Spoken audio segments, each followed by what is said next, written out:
大家好啊，歡迎又翻到嚟理財小教室啊。咁我咧今日想講呢個公司就係大快活啦。咁個 topic 就係租金下行的機會？問號係啦，呢個係一個問題嚟嘅。咁講翻先啦，咁我講嘅嘢就唔係啲咩投資建議、招攬同邀約啦，純粹係我小弟一啲即係可能睇新聞嘅見解啊等等啦。咁我哋就繼續落去啦。咁你最中意咧，唔知點解咧睇啲公司咧就好中意睇呢個股價走勢圖嘅。我哋咧可以見到咧，又係即係又引用，即係點講啊？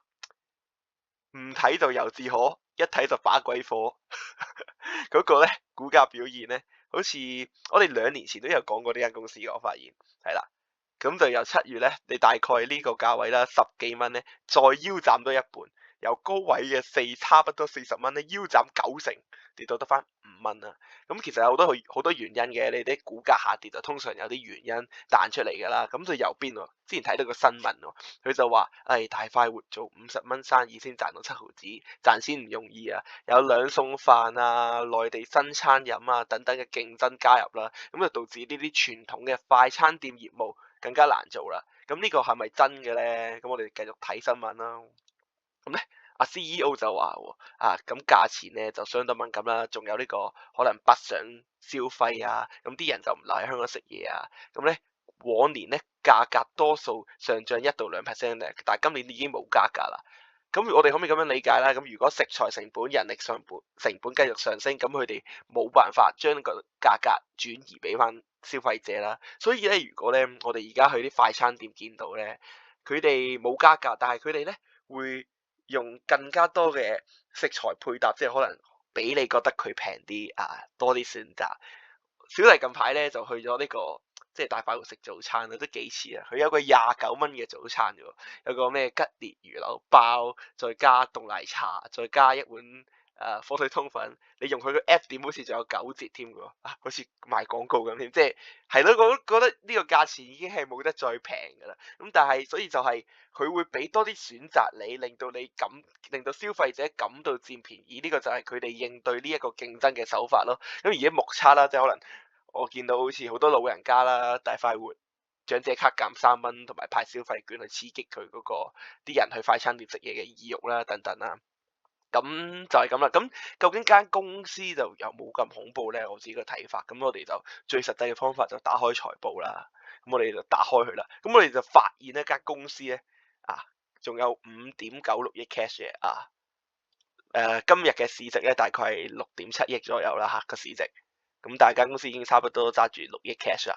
咁但係要留意啦，佢個 cash 咧，因為我哋睇到咧，佢個派息日咧係2024年嘅12月啦同10月啦，但係個報告期係9月啫。咁所以咧，佢呢度咧有一部分錢咧係叫做應派股息嚟嘅。咁我哋將3900萬同650萬減走去啦，即係大概4500萬咧。咁佢個淨現金咧大概呢度係仲剩翻5.5億嘅。5.5億嘅。咁5.5億係啲乜嘢情況下實現咧？佢對比上一期就係6.4億啦，即係跌咗大概9000萬啦。咁9000萬係派咗4500萬嘅股息，另外佢仲做咗一樣嘢嘅喺呢個期間入邊，佢哋同馬亞木家族咧買咗彩頤花園地下嗰幾個鋪位，咁就用咗6288萬啦，即係6300萬左右啦。咁咧而家咧呢一度咧個月租咧就每個月咧就大概22萬啦。咁我哋可以對一對呢個現金流量表嘅，我哋見到咧呢一項咧好明顯個支出大咗好多嘅，咁咧就相信咧係由於上面6300萬嗰個收購導致嘅。咁我哋就計一計個自由現金流咯，我哋個頻道成日都係咁計嘅，即係好簡單啫，將4個數字減咗佢就得噶啦。咁咧我哋就會計到咧2024年即係今年嘅中期咧，佢就係負4500萬嘅，而2024年嘅即係上一年啦嘅中期啦就係3900萬嘅。咁但係咧，我哋要留意翻喎，買鋪位唔係一個經常性嘅資本支出嚟噶嘛，咁所以咧調整後嘅自由現金流咧就係大概1800萬啦。咁起碼我哋知道我呢盤生意半年為股東帶嚟咗1800萬嘅現金流啦，但係佢派股息咧就好似淨係派650萬啫，即係唔會派得特別多啦。咁我哋繼續落去啦。咁我哋今日嘅 topic 就係租金下行的機會啊嘛。咁繼續翻啱啱上面個報道啦。咁CEO 咧就話咧。今年咧有1/3嘅租約咧就到期啦，需要續約啦。咁目標咧租金咧就有雙位數嘅降幅嘅。咁咧有部分租約咧甚至乎咧有20到30%降幅嘅。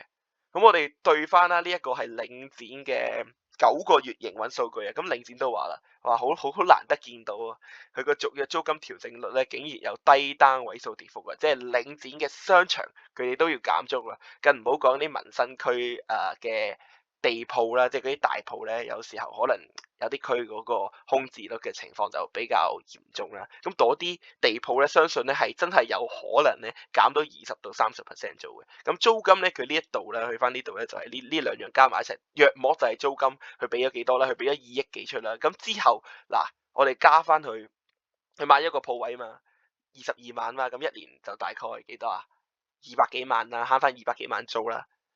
然之後咧呢一度咧佢又話可以減1/3租約，當佢10% 咁減租啦，咁減租又慳翻啲成本啦。咁呢一度會唔會令佢個現金流上升翻上去咧？即係可能話半年就1800萬，即係全年會唔會有3000、4000萬咧？咁樣去睇呢一件事啦。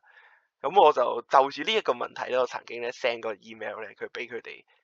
IR 問嘅，咁我就問佢啦，你哋好似啲租約、啲租金跌咯喎，然之後咧又有買一個鋪位咯喎，咁如果你個經營現金流維持穩定，即係約莫半年3億，全年就6億啦，咁呢度都要睇翻佢嗰個叫做營運資本，即係嗰啲存貨啊、應收帳啊、應付帳穩唔穩定嘅，因為呢個係快餐店嘅生意啦，咁多數都比較穩定嘅，即係快進快出啦，即係唔會爭得人太多錢，亦都唔會要人哋爭你太多錢咁樣啦，咁所以呢盤生意就非常之比較容易明白嘅。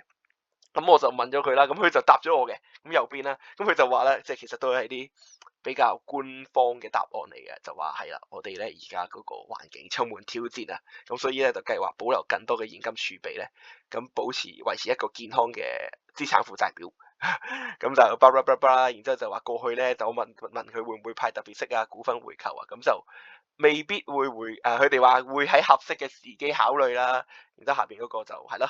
就係咁樣啦，咁咧但係個問題係咧，咁小弟咧咁我就買咗少少啦，咁我哋不嬲都好 real 噶嘛，贏就贏，輸就輸噶啦。呢一個投資咧暫時即係我都唔係買咗好耐啫，即係近排買嘅啫，咁就暫時係負數嘅。咁但係我諗緊一個問題就係話，如果翻去，因為個公司個成交量咧真係偏低咧，一日咧可能得10幾萬成交啊，市場對於呢類型嘅公司嘅關注度咧係偏低嘅。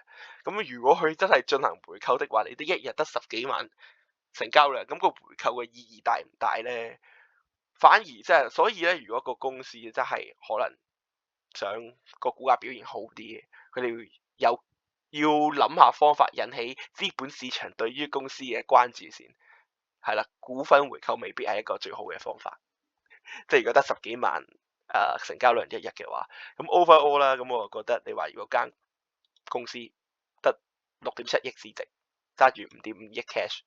如果咧佢將來即可能冇咩大使費啊，又話會係咁開分店啊，咁佢啲 cash 咧正常生意下咧，即係唔好話好極端啦，正常生意下咧，咁佢哋應該仲有錢剩嘅。咁有錢剩嘅生意，再加埋啲現金，而家先你將個現金減走市值，減走現金，盤生意送俾我咁滯啦。咁有時候感覺市場對呢類型嘅股票折讓都幾大嘅。咁不過的確生意係唔好做嘅，係難做嘅。但係租金下行會唔會帶嚟機會呢？咁呢個我哋值得我哋留意嘅。咁我今日講嘅嘢就係咁多啦。我啱啱講嘅亦都唔係咩投資建議啊，只係小弟一啲見解。咁希望大家投資路上，即使近排佢個市況波動啦，投資路上都繼續賺大錢。咁好啦，多謝大家收睇我嘅頻道，拜拜。